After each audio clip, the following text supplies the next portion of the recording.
We invite you to sit back, relax, and just be inspired about gardening today, because apparently it's not always about digging in the dirt. Garden experts take time to feed their creativity, to learn and experiment, sometimes at some of the most famous gardens in the world. Horticulturist and Utah State Extension Assistant Professor Sheriden Hansen is here, fresh off, you may have guessed it, a European garden tour. She is dressed in theme today. I am. I love it. I love it so much. So your team of experts just went to Europe. There was a purpose behind this work trip. There was, absolutely. So we take a bunch of experts, we take our garden members, we take our donors with us for the USU Botanical Center. We go and we try and glean everything we can from garden design, different looks, different plants, you know, looking at different areas of the world and what we can bring home to Utah. So it's definitely that inspiration meets exploration. Absolutely, which is so fun. So much fun. Yeah, and I didn't mean to air quote the work trip. It was work, but what wonderful work. Right? I mean, twist your arm. I'll sign up for that. Well, take us along. We want to know what you see and how you are inspired. First, we're going to it's a manor garden in England? Yes, Hidcote is how you say it. Yes, so I've been saying it wrong for years. Well, thanks for helping us start out on a strong foot. So yes, we started in London and went up to the Cotswolds. So this is like the iconic drive through the English countryside to get to this garden. It's absolutely incredible. It's got different rooms and it uses line of sight to draw you through these rooms. It is that iconic English garden that you think of when you think of England in your head. It was incredible. Absolutely beautiful. Tons of naturalized plant selections, so it didn't look like it had been designed, but it definitely had.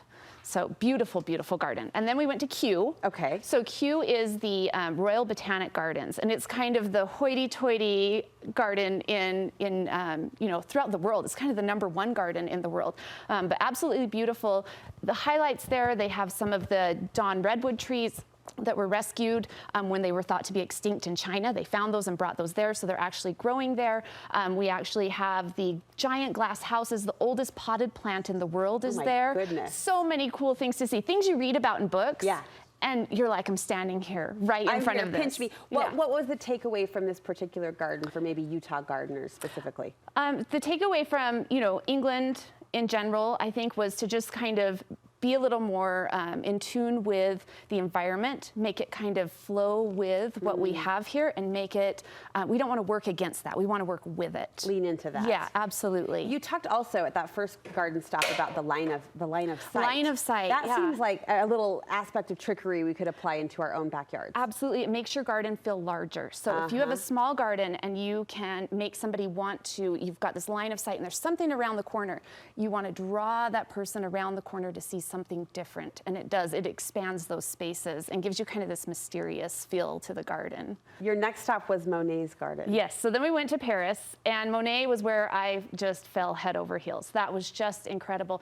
You walk in, you know, we've got the water lily ponds, absolutely gorgeous all the way around the pond. And this was hard to notice, but when you saw it, it was so evident. They had taken like an artist palette and gone from red to orange to yellow to green to blue to purple, all the way around, like somebody was holding a palette around that pond. Oh my goodness. It was incredible. And then you walked in and then it was all about border gardens. And we were there in the spring, so tons of tulips, tons of daffodils, all the spring blooming bulbs. You can tour the house as well where Monet lived and see some of the art that he created. Absolutely just beautiful. What can we learn from those border gardens? You know, to just be full. And to think about how to pack stuff into this space using height, using color and texture.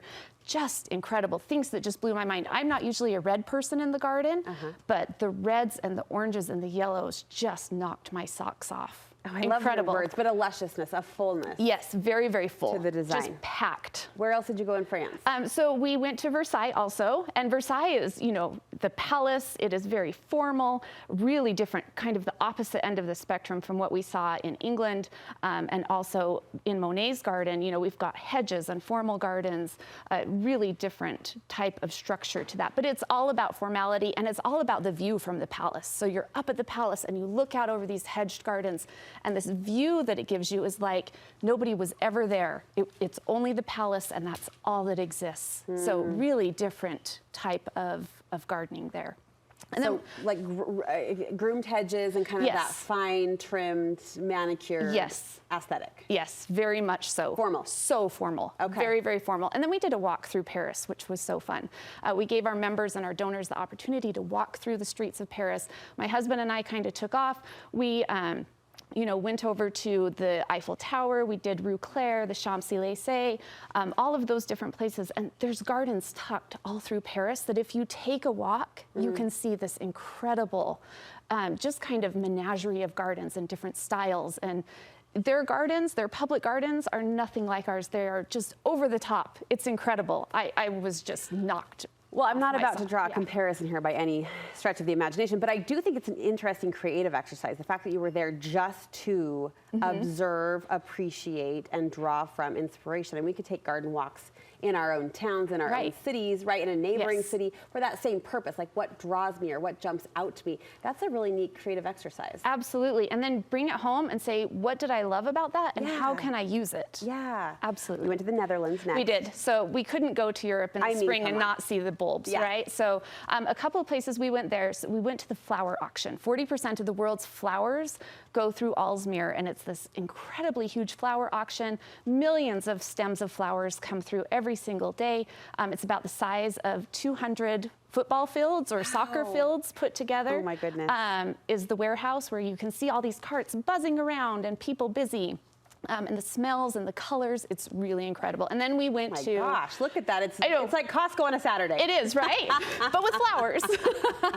And then we went to Keukenhof. And Keukenhof is that beautiful bulb garden that is known around the world. It's only open for a few weeks in the spring. Okay. And this is just the icing on the cake. So the other professors that I were with, they've been to Holland before, and they couldn't wait to get to Keukenhof.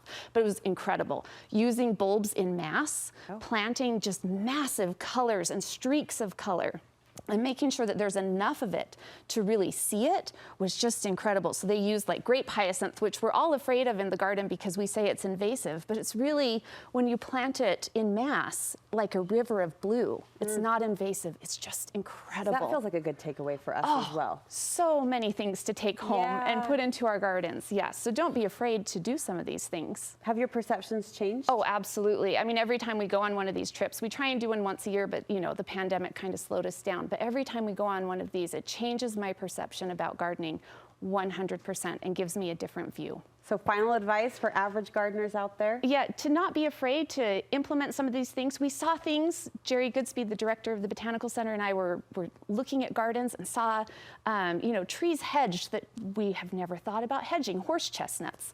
And he was like, I didn't think you could do that. And it was like, well, why don't we try? Why don't we sometimes try these things and see if we're successful? There are no rules. Bring it home, try it, apply it, see what you love, and you can always move a garden. You can always change things. You don't like it, take it out. Try something new. Sheriden, this was such a treat for us to see this experience through your eyes and to learn from it too. Thank you so much. How can we get involved in the Botanical Center and go on tours? Yes, so you need to be a member. So you can go to usubotanicalcenter.org, click on membership, become a member.